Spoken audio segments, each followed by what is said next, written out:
Mesdames et messieurs, bonsoir et bon ramadan à toutes et à tous. Plutôt bon iftar à tout le monde. Aujourd'hui, je suis tout à fait ravi de vous retrouver dans cette nouvelle édition de Direct, votre fenêtre sur le monde égyptien. Aujourd'hui, bien sûr, nous allons jeter plus de lumière sur trois questions principales.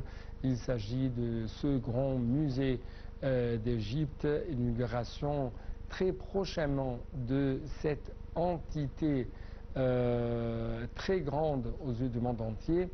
Deuxièmement, qu'est-ce que se passe actuellement, bien sûr, dans la bande de Gaza? Et troisièmement, vie décente, notre arme contre, si je peux dire, tout retard, contre tout terrorisme, contre tout acte de violence. Comment c'est ce qu'on va savoir? Parce que l'Égypte essaye à travers tous les moyens d'utiliser le développement pour être un élément fort, un facteur très efficace sur le terrain pour lutter contre toute instabilité, toute situation qui n'est même pas à la paix. Commençons cette nouvelle, commençons cette édition par cette nouvelle présidentielle. Monsieur le Président Abdel Fattah Sisi s'est réuni aujourd'hui matin avec le docteur Moustapha Madbouli, bien sûr c'est le Premier ministre, mais aussi avec le ministre du Tourisme et des Antiquités, M. Chérif Fathi, et le directeur général de United Media Services Company, Mohamed Assaadi, et membre du conseil, ou plutôt Tariq Makhlouf, ainsi que le membre du conseil d'administration de la société, M. Mohamed Assaadi. Le porte-parole de la présidence de la République a déclaré que la réunion avait porté sur les préparatifs et les aspects organisationnels de la cérémonie d'inauguration du Grand Musée égyptien prévue pour juillet 2025. Le président a pris connaissance des propositions visant à atteindre les objectifs de cet événement et à examiner les différentes activités prévues lors de cette célébration. L'objectif est d'optimiser ces festivités dans le cadre du développement des secteurs touristiques égyptiens, de mettre en œuvre les contributions de la civilisation égyptienne et son rôle central dans le patrimoine mondial, d'augmenter le nombre de touristes visant à visiter l'Égypte en accord avec les richesses naturelles et culturelles du pays. L'ambassadeur Mohamed Hachinem, porte-parole officiel, a ajouté que la réunion avait également abordé le plan de promotion de l'inauguration ainsi que la coordination avec le secteur privé pour mettre en place les campagnes publicitaires et marketing dans les hôtels et les stations touristiques.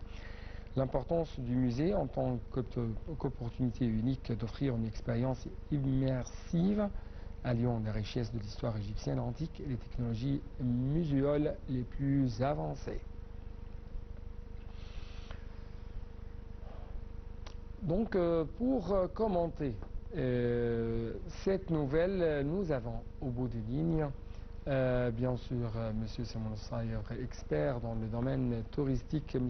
Simon, vous êtes toujours le bienvenu et bon ramadan. Merci à vous de même. Bon ramadan à toute l'Égypte. Merci beaucoup. Et quand même, avant de parler de ce sujet, je crois que le ramadan représente un atout très attractif dans le domaine touristique ici en Égypte parce que ça attire beaucoup les gens du monde entier.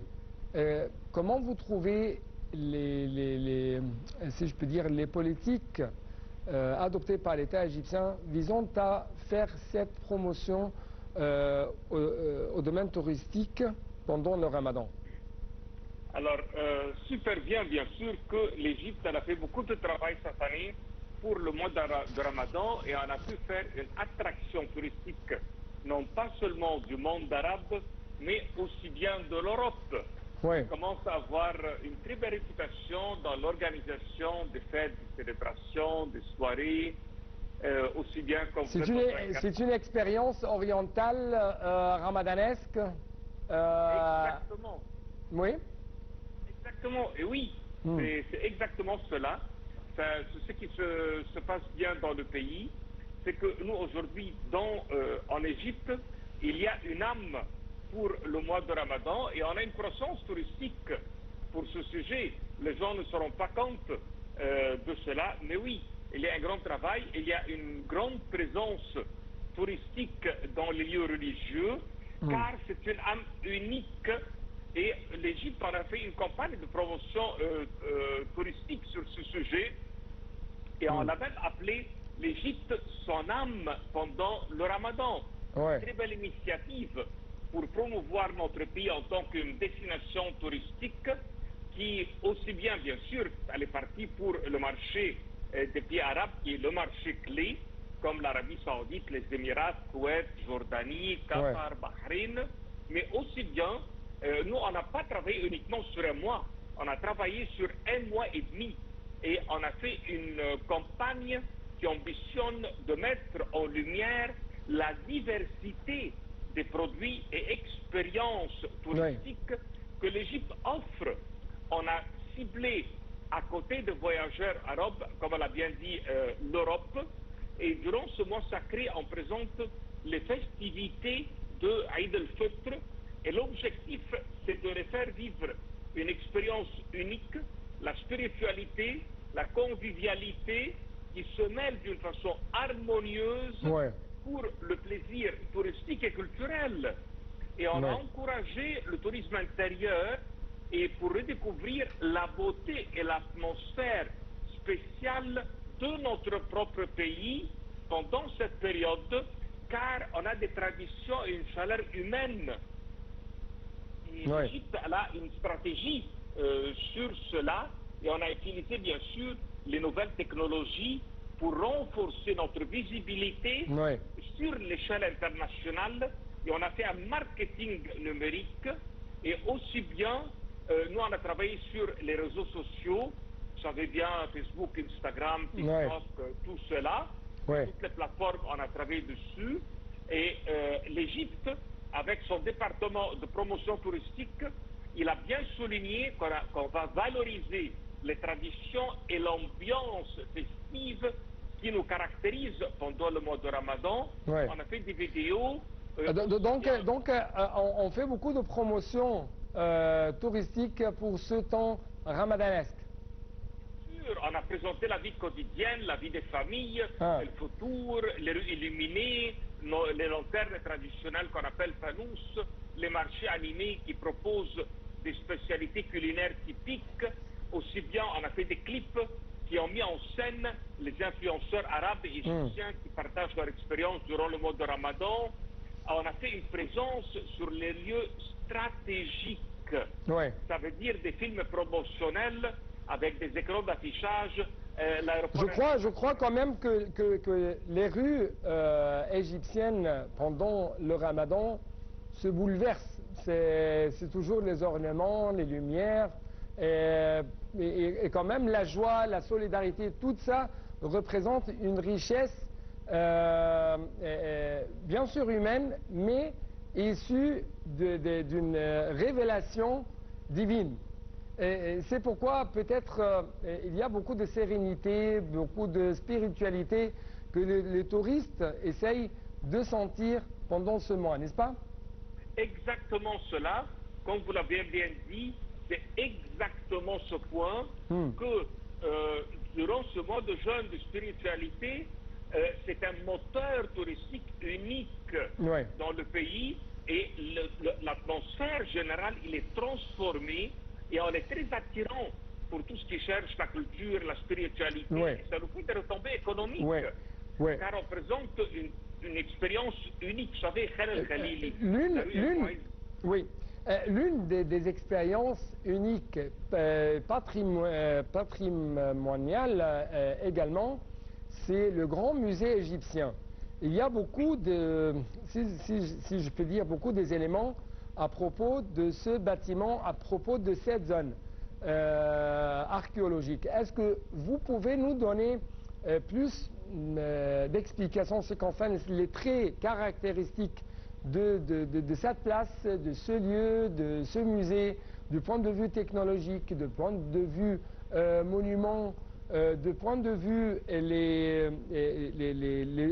si je peux dire, les opérations à travers lesquelles fonctionne le musée? Vous voulez savoir les monuments du musée, par exemple, qui sont exposés? Oui, par exemple. Voilà, alors bien sûr que les monuments qui sont exposés à l'intérieur se caractérise déjà par Toutankhamon et il y a 5300 pièces, la collection complète de ce jeune pharaon, et bien sûr qu'elle se présente d'une façon extraordinaire, et on peut dire que les jeunes maintenant regardent ces trésors d'une façon, on peut dire, éblouissante, car vous avez le trône de Toutankhamon, vous avez le sarcophage, vous avez les vases canopes, aussi bien que nous on parle que pour la première fois, ils sont dans leur intégralité. Alors, par exemple, ce masque funéraire, il pèse 11 kg. C'est extraordinaire. Nous, on parle aujourd'hui de 3 cercueils. Un qui est en or massif, le second qui est avec des feuilles d'or, avec les pierres demi-précieuses comme lapis-lazuli, turquoise et cornaline. On parle d'un troisième qui est réalisé en bois et décoré. On parle aussi bien d'un trône unique dans son histoire qui est exposé dans le musée du Caire. Oui. Comment, oui. Oui. Comment vous trouvez ce musée en tant qu'opportunité unique d'offrir une expérience immersive alliant la richesse de l'histoire égyptienne antique et les technologies muséales les plus avancées? Alors, bien sûr, c'est une très belle question, car l'Égypte a là, à travers ce musée, on peut dire une exposition exceptionnelle dans l'histoire du musée. Et dans ce travail, on a, par exemple, récemment, juste la semaine dernière, il y a eu les nouvelles de la coopération avec le Japon. Vous savez, au Japon aujourd'hui, il y a Ramsès II avec la grande exposition. Et aujourd'hui, les Japonais travaillent beaucoup sur les laboratoires qui se trouvent à l'intérieur de notre musée pour faire un développement et les rendre d'une façon unique dans le monde des musées. Alors, c'est une expérience, bien sûr, qui va être unique.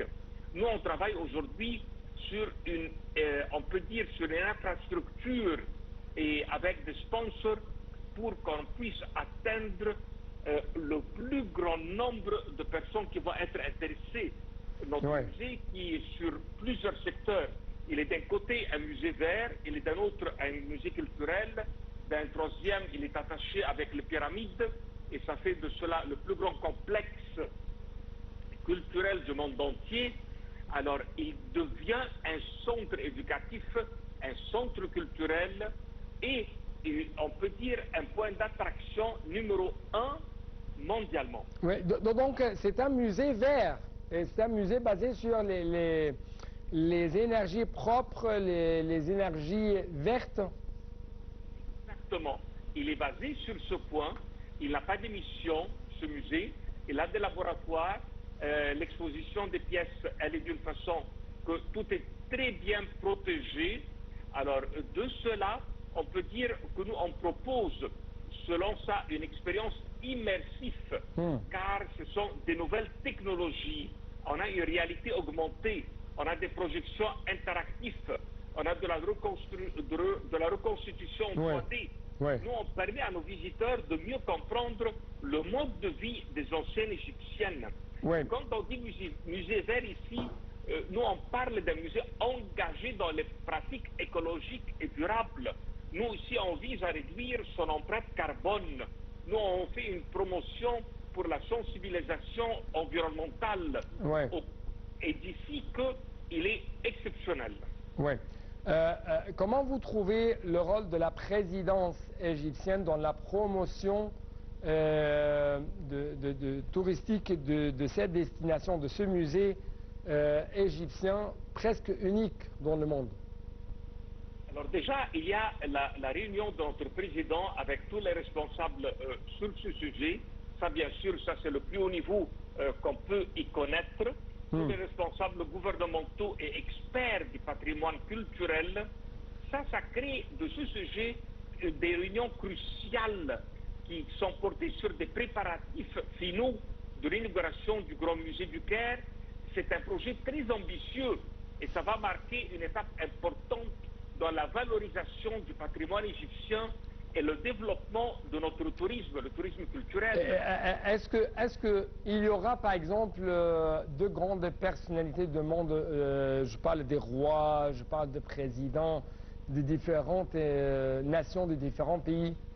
Oui, il y a beaucoup d'invitations qui ont été lancées pour des rois, des présidents, des premiers ministres, pour venir à assister. Et j'aime bien vous dire qu'ils s'attendent à venir car ils sont tous très attirés. Et ça va renforcer notre économie et nos relations diplomatiques. Cette planification pour l'inauguration, elle est très, très détaillée. Nous, on parle d'une cérémonie exceptionnelle, mondiale. La participation du chef d'État, ça va ramener tous les dignitaires internationaux, les chercheurs renommés, les personnalités du monde de la culture et du tourisme. Alors c'est une coordination parfaite entre les différents ministères et les services qui sont, on peut dire, concernés. Tout cela, ça va assurer le succès de l'événement historique. Ouais. Bien sûr, de grandes mesures de sécurité sont prises. Il y a un dispositif, bien sûr, renforcé, qui sera mis en place pour garantir la sécurité de nos invités et du public. Oui, notre expert dans le domaine touristique, notre guide touristique, M. Simon Sayer, je dois vous remercier infiniment, vraiment infiniment, pour de telles explications, de tels éclaircissements concernant le monde touristique actuellement, que ce soit pendant le mois du Ramadan ou quand même que ce soit concernant bien sûr le grand musée d'Égypte à inaugurer dans l'été prochain, l'été de 2025, avec plus de précision juillet 2025. Donc je crois que le monde entier reste tout à fait attentif à chaque nouvelle concernant ce grand bâtiment très colossal, mais aussi qui va donner des expériences touristiques monumentales très uniques dans le monde entier. À l'occasion de la journée du martyr, bien sûr, cette occasion, cet événement coïncide avec, si je peux dire, le 11 mars de chaque année, je crois. Et donc, hier, Monsieur le Président Abdel Fattah Sisi, à cette occasion, assisté au 41e colloque organisé par les forces armées au Centre international de conférence de Manara au Nouveau-Caire. Le colloque a été tenu sur le thème « Peuple authentique ». Donc, quels sont les grands messages qui ont été lancés par Monsieur le Président? C'est ce qu'on va savoir durant les prochaines minutes.